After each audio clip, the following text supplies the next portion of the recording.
Hey guys, KapitanWalnut here with a really quick AFB video. I have done a lot of work here. It might not look like I've done that much to you, but this is a lot of work to me. I'm going to try and be a little quiet because I am not currently at my house. I'm with my relatives right now. I'm up in Montana visiting my parents, and my grandparents came up to visit, so that's the occasion. But yeah, as you can probably tell, I have continued this headland out a little bit farther than what it was. I have taken advantage of those upside down or those corner stairs to make that look a little nicer, and those bushes are all lights there, have lights down underneath them, so you can see. Maybe I'll get in there and show you.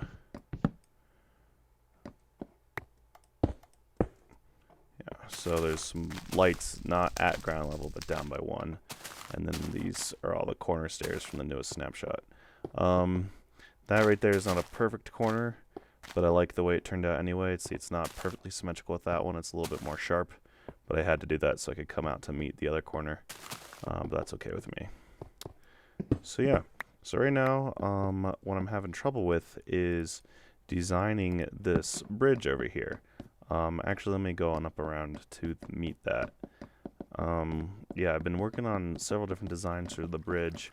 We actually duplicated the server and set everyone in creative mode so that we could try and build stuff, and this is the real server we're on right now.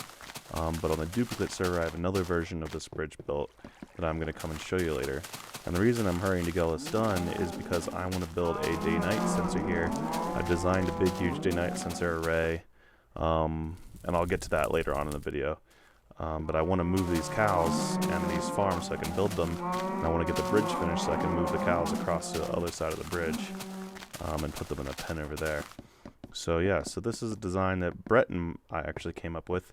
I wanted to come diagonally out from this side of the bridge and meet up. Oop, this shouldn't be like that. How'd that get there?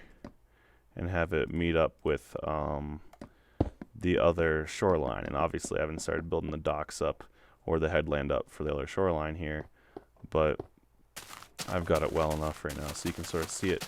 So it's diagonal, and a straight diagonal bridge looks pretty crappy if you ask me, but this design actually looks pretty good. But I don't really like it that much because it doesn't really look that well supported. From a distance it doesn't really matter. From a distance, it doesn't really matter. You can't really see anything. And let me just check the area creeper scan real quick. I've had a couple ninja creepers sneaking up on me recently. But yeah, so you can see here that it looks pretty good. And these two things here are supposed to be like suspension lines. And I was thinking about either having a big tower here to suspend it, or maybe one of those like big, heavy, maybe triangular shaped posts to make like a sort of support to it. Now, I'm a little bit against a big, huge, giant tower because I want this tower to be the most prominent and tallest tower in the surrounding area. I don't care about having taller towers further back from the ocean, but in this area I want it to be the tallest tower so I can sort of get up in there and survey everything from it, make it the observation tower. Because that's really its only point right now, and I don't want to take that away from it. So yes, that's what these are there for. I might take those out and just leave it. Maybe I'll build the other headland and see how it looks with it. But if I get over here to the other side, whoa, sorry about that. Remember what I said? I'm at my parents' house. They don't have the best connection, the best internet speed, so I might lag every now and again. Yeah. First thing is I moved this switch over here that turns on and off all the lights. You can see all the lights are going off. And that's to make it closer to where the day-night sensor is going to be.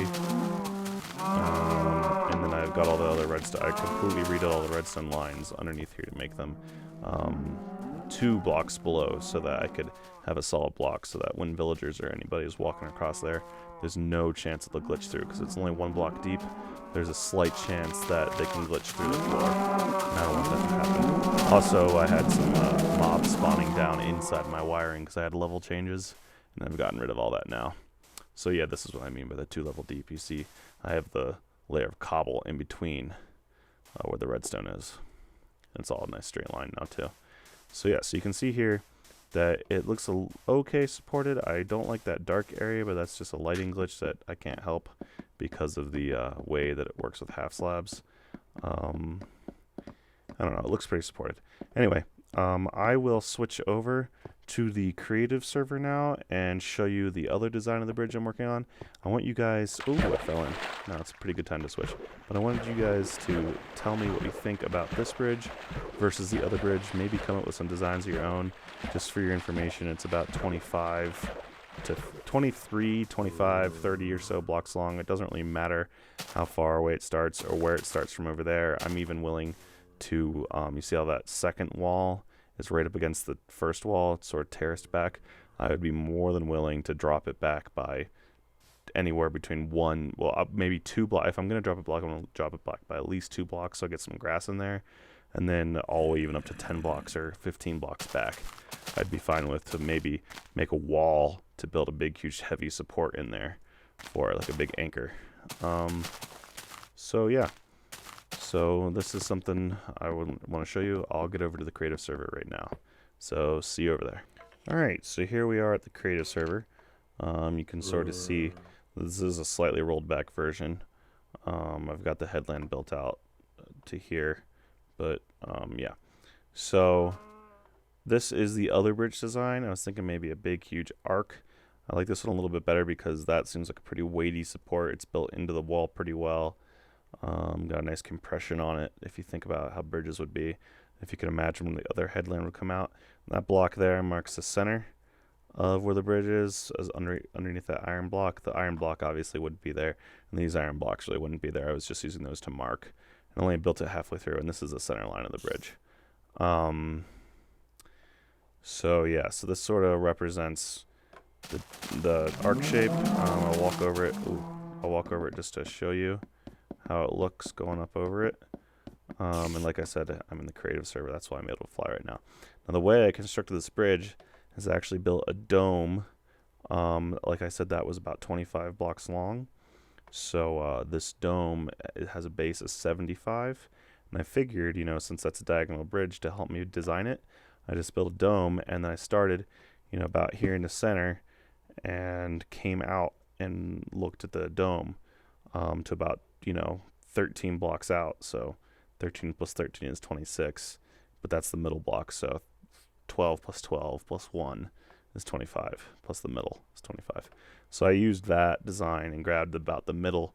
I used my hands to show you about the middle of it and just copied it pretty much exactly, you know, put the iron blocks down to count it out, and then put iron blocks over there, and then put cobble on top of it, and then came back and replaced it with stairs to sort of figure out exactly how I wanted it. Now this design isn't finalized at all. I'm not entirely happy with how the steps look, but I might tweak it a little bit. I might leave it the same. Yeah. So I'd like you guys to tell me what you think about this bridge versus that sort of figure 8 looking bridge. If anything, if you guys want to submit your own designs, feel free. An arch would look nice. If you want to go flat, that doesn't have to be as sharp of an arch as I have here. I'm not really too hot on suspension bridges, which is why I was a little bit against the other one. The diagonal is a huge challenge, and like I said, it's about 25 blocks. It doesn't have to be exactly 25 blocks. And that's from like the corner here. It's about 23 blocks starting from this retaining wall. And remember what I said about this wall can be set back. It can start from the middle here of this rounded shape. If you sort of imagine a circle here, that's sort of like the middle of it. It starts from there. We can start there if you want to. It can start somewhere else. It doesn't really matter to me. You can start anywhere you want. If possible, and I know I don't have this right now, it'd be really nice to be able to get the redstone to go up through there and then have the redstone lights in there as well, so the bridge actually lights up at night along with everything else. And this dome won't be here. And I use the new fire to burn down this whole peninsula, and it actually looks pretty cool. But yeah, so that's my question for you guys. Which one should I go with, the arch or the figure 8? Or if you have any designs of your own, feel free to submit. Now, the other thing I want to do in this video is talk about my day-night sensor. I have not looked at a single day-night sensor that anybody else has done on purpose, because I really like to design my own complicated redstone contraptions all by myself. Eventually, I want to have some 3x3 piston doors that I want to design by myself as well. Now the point of this it's actually nice to be in the creative server so I can fly around it.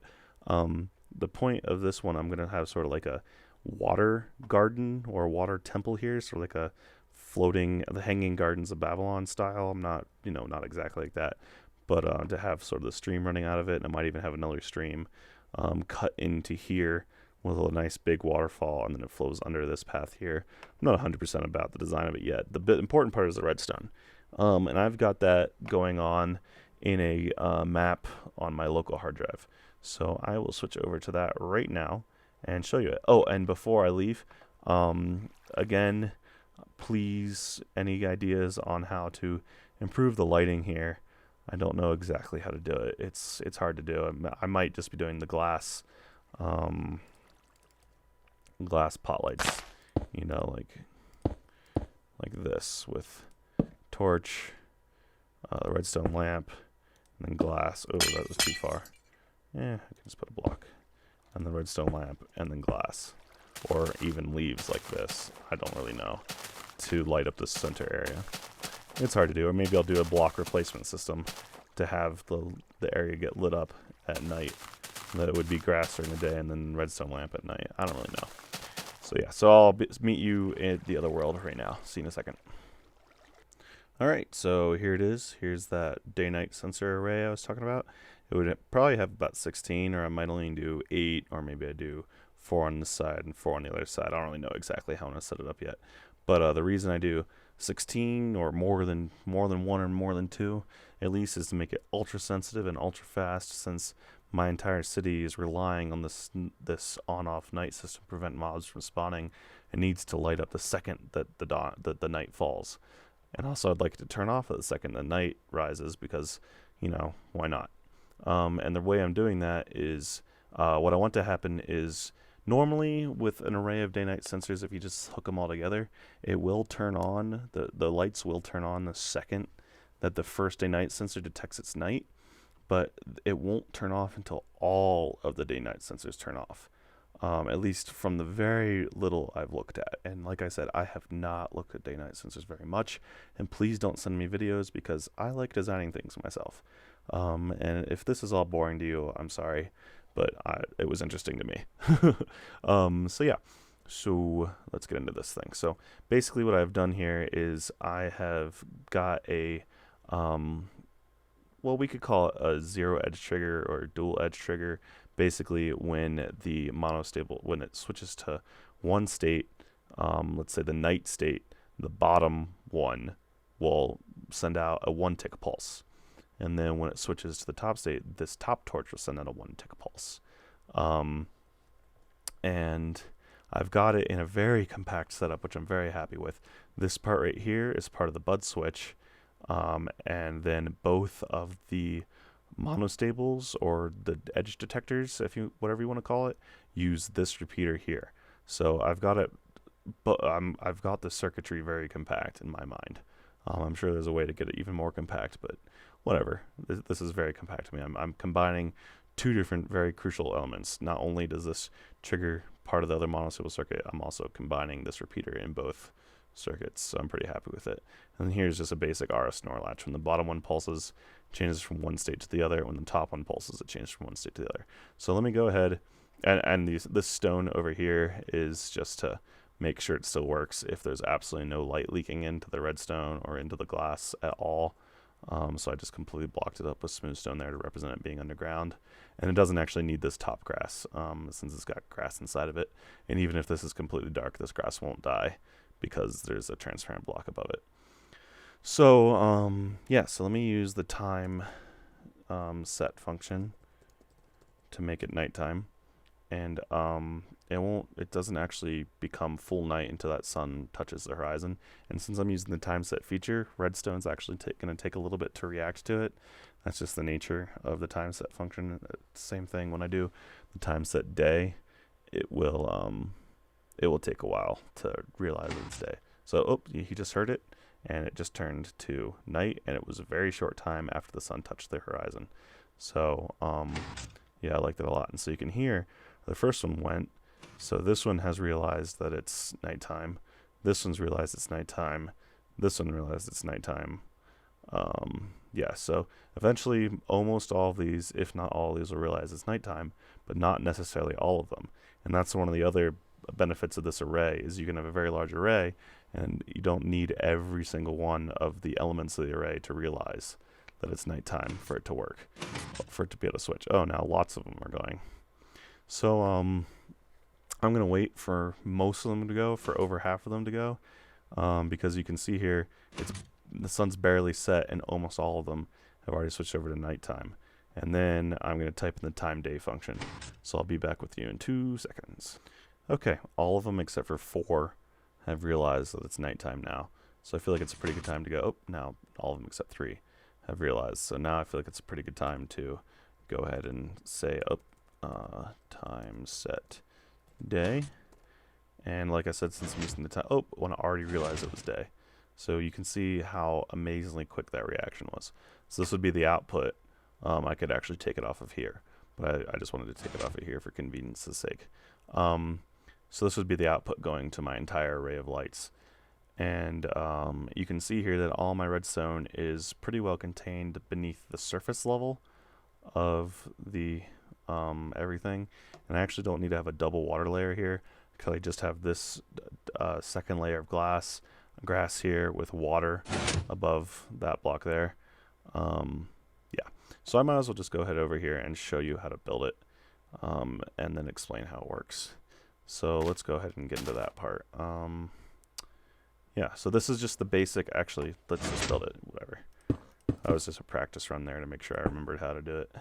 So first off, we're just going to build the basic circuit, and this repeater is for the next part of the circuit. The basic bud switch itself does not need this repeater to be here, but yeah. So I can stick the 2 grass blocks there to sort of give us a place to stick the piston and give us a place to, yeah. So the grass block we move back and forth to sense, and then I want that, and then a grass block there. And then redstone here, that, and then I need a way to power this redstone, and since I have grass above it, I might as well just stick a switch below it and turn it on, and that'll just make sure this piece of redstone is always powered. So when the grass dies, the bud switch will push forward and cut off this thing. So right now you can see that, not quite yet. Might as well, yeah. So here you can see that the bud switch is being powered diagonally through this block, because this piece of redstone is going to this block, so it's being powered diagonally, creating a bud switch. And since it's on, it will, let me turn down the sound so that kind of doesn't annoy me. When it's on, when this block is being powered, this thing will want to extend. So as soon as this block here, as soon as the block is updated, aka this grass block dies, it'll push out, cutting off this circuit, which will then make this block depowered. So as soon as the block is updated again, aka the grass grows, it'll retract. So that's the basics of the bud switch.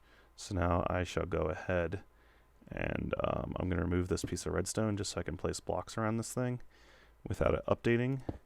So let's go ahead and, I want grass at this level, sorry. So I'll go ahead and just place grass here and here. And of course there's a billion different ways of powering this. I just am using this switch above it trick. I could even put a torch right here, and that would also help power the one beside it, but it doesn't matter. Oops, there we go. And then I'll put glass above that so it doesn't die. And glass above that one, and then glass above that one to help it regrow. And then water will be right there. And then here's the surface. And like I said, this can be any material. It doesn't necessarily need to be grass. And then I'll just put another 2 buckets there, just to make it look more smooth. So there's the entire bud switch right there. Now for the rest of the circuit, we just pull the signal out of there. I'm going to use a piece of redstone, and then 2 different repeaters both set to 4 ticks for a total of 8 ticks.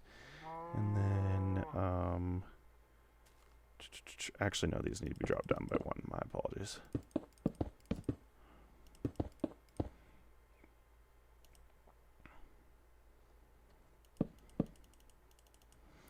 and then a torch to get that one. There we go. And then put the redstone line back to talk to that one, as well as another one here to power this torch.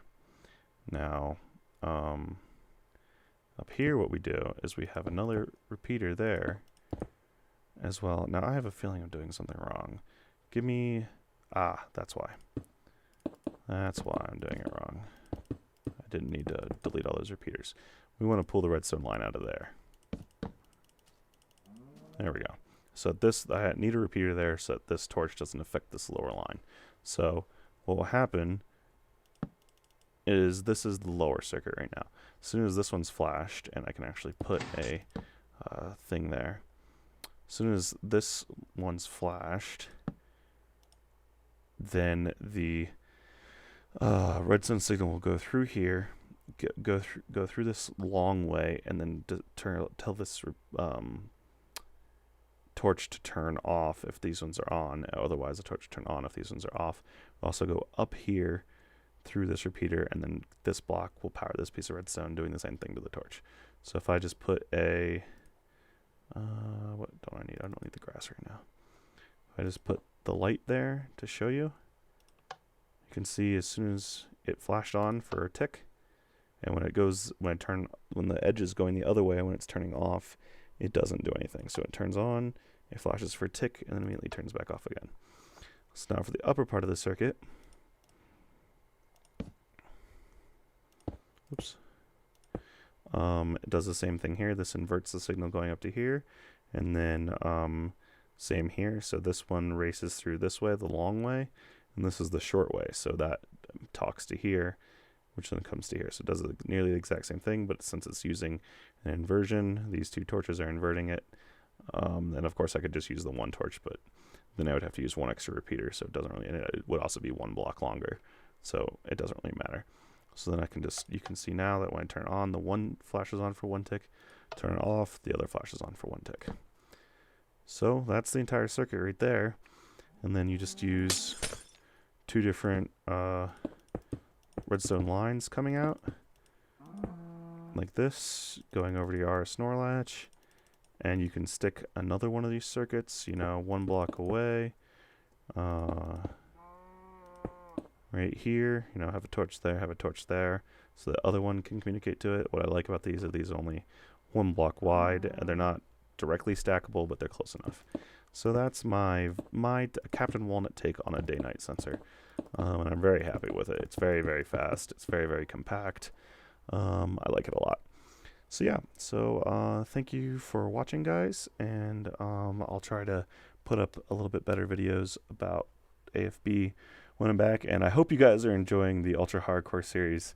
I enjoyed it a lot. I don't know at what point when this video gets uploaded, what point we'll be in the series, but it was really fun for us, and we're planning on doing another one soon, so don't worry. All right, don't forget to tell me what you guys think of the bridges, figure 8 versus arch, or any designs you guys might have. And yeah, I'll talk to you all later. Thanks for watching. Bye bye.